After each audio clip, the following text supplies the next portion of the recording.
Hey, what's going on, everyone?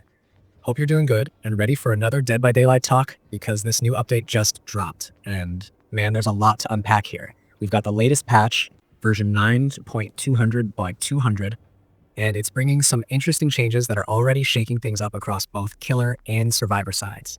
Now, before you roll your eyes thinking it's just another bug fix patch, trust me, there are some tweaks here that actually change how a few core things feel, especially for anyone who's been playing the new killer, the Krasue, or still relying on off the record as your anti-tunnel safety blanket.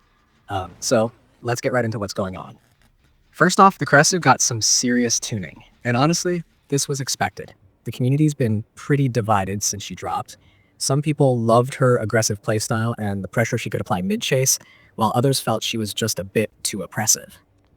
Well, the devs clearly heard the feedback because this patch directly targets how fluid and forgiving she felt in combat. You know that feeling when you'd face a Krasue and it seemed like she could spam her abilities with almost no downtime? That's changing now. Like, her ability cooldowns got stretched just enough to make a noticeable difference. So those rapid-fire, non-stop projectile attacks aren't going to feel as relentless anymore. Specifically, her regurgitate cooldown went from 1 second to 1.3 seconds. And the cancelled cooldown also got bumped up big time, from basically instant to the same 1.3 seconds. That's not a massive sounding number when you first hear it. But in this game, even a fraction of a second can totally change how you pace your chase. This means Krasue players are going to have to be more deliberate with when they throw those heads, rather than just spamming them out, hoping for a quick hit. It makes her a little more strategic, and it gives survivors that extra window to react or reposition if they're paying attention. The devs also slowed down her transitions between forms. When she goes from corporeal weave into her head form, it now takes 1.2 seconds instead of 1.0. Again, 0.2 of a second sounds small on paper, but in chase flow, it matters. You can feel that hesitation, and it gives survivors a tiny chance to create space. On top of that, her intestinal whip attack has been adjusted too, so now it has a slightly longer wind up, 0.3 seconds instead of 0.2, and the collision time has been shortened a bit. That means if you mistime your whip, you're less likely to clip a survivor by accident, and it's going to reward those precise hits rather than sloppy spamming. And one of the more subtle but important things they changed was how Leeched works. Previously, if you got hooked as a survivor while you were leeched, you'd stay that way when you came off the hook. It made her pressure feel constant, like even after the hook state, she still had something lingering on you. But now, Leeched gets completely removed once you're hooked. It's a small thing mechanically, but it changes how her long-term map control feels. It's no longer this ongoing punishment for getting caught early. It resets the playing field a bit and makes the game flow more fairly for survivors after hooks. So yeah, overall, the Krasue's playstyle is getting a bit of a rework. Not in the sense that she's weaker necessarily, but she's going to feel more balanced. Those small timing tweaks are going to separate good players from great ones. If you were relying on constant ability spam, you're going to feel that slowdown. But if you're smart about spacing, pathing, and timing your hits, she's still going to feel strong. Personally, I think this is a good middle ground. It tones down the frustration survivors were feeling without, completely gutting her identity. Now, let's switch over to the survivor side because this is where the update gets really interesting.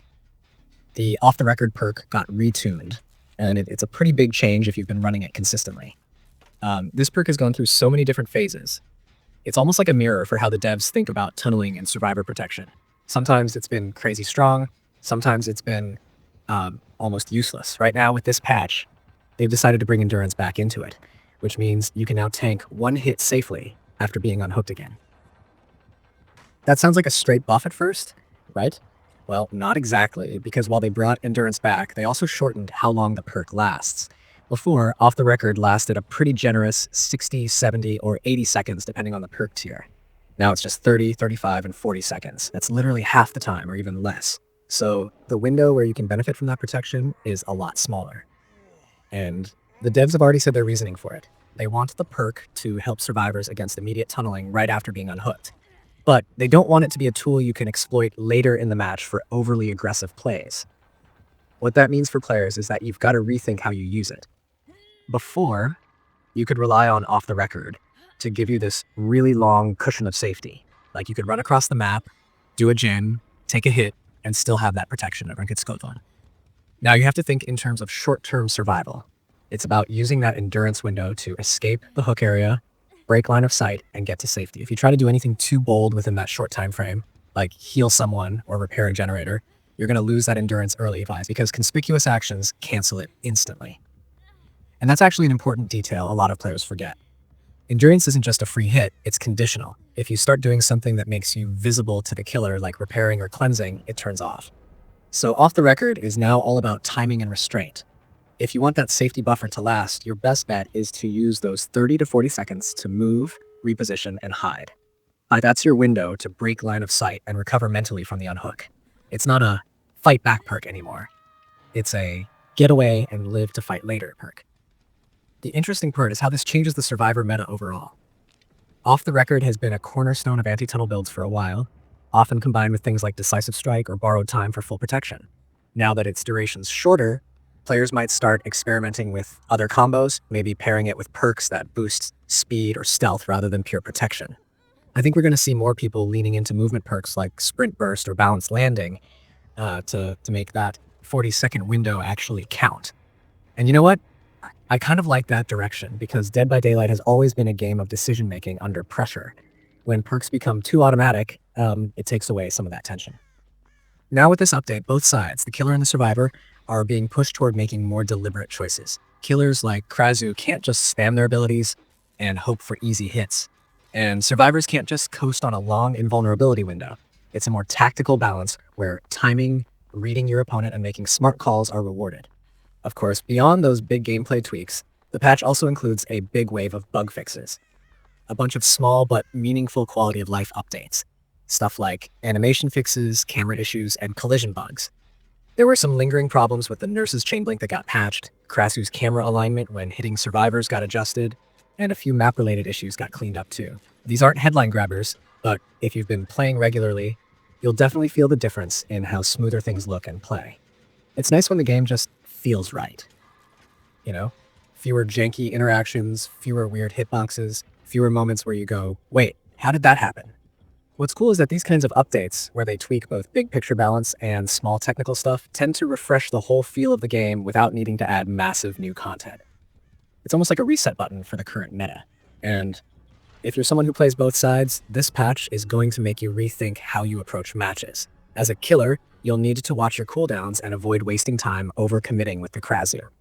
As a survivor, you'll have to make faster, smarter decisions after getting unhooked, and maybe even communicate a bit more with your team about when it's safe to go for objectives.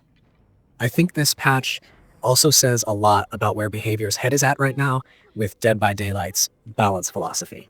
They're clearly in this phase of tightening gameplay loops rather than reinventing them. Like, they're not trying to rework the whole formula. They're just cleaning up how those moments play out second by second. And that's something that tends to make the experience better for long-term players. Sometimes the game doesn't need massive overhauls. It just needs those little nudges that make everything click more cleanly. What's probably going to happen in the short term is that you'll see a bit of chaos in matchmaking for the next week or two. Killers testing out new pacing strategies, survivors trying to get used to off-the-record's shorter window, a lot of experimentation. But that's honestly one of the best parts of updates like this. The meta temporarily opens up again. You start seeing builds you haven't seen in a while. Players get creative. And that's where some of the most fun, unpredictable matches come from. Personally, I think the Krasue is still going to be a strong pick, even with these nerfs. Her kit is unique enough that she can still dominate in the right hands. But those extra cooldowns and slower transitions are going to separate casual players from the ones who really master her rhythm. If you were frustrated going against her before, you'll probably find her a bit more manageable now.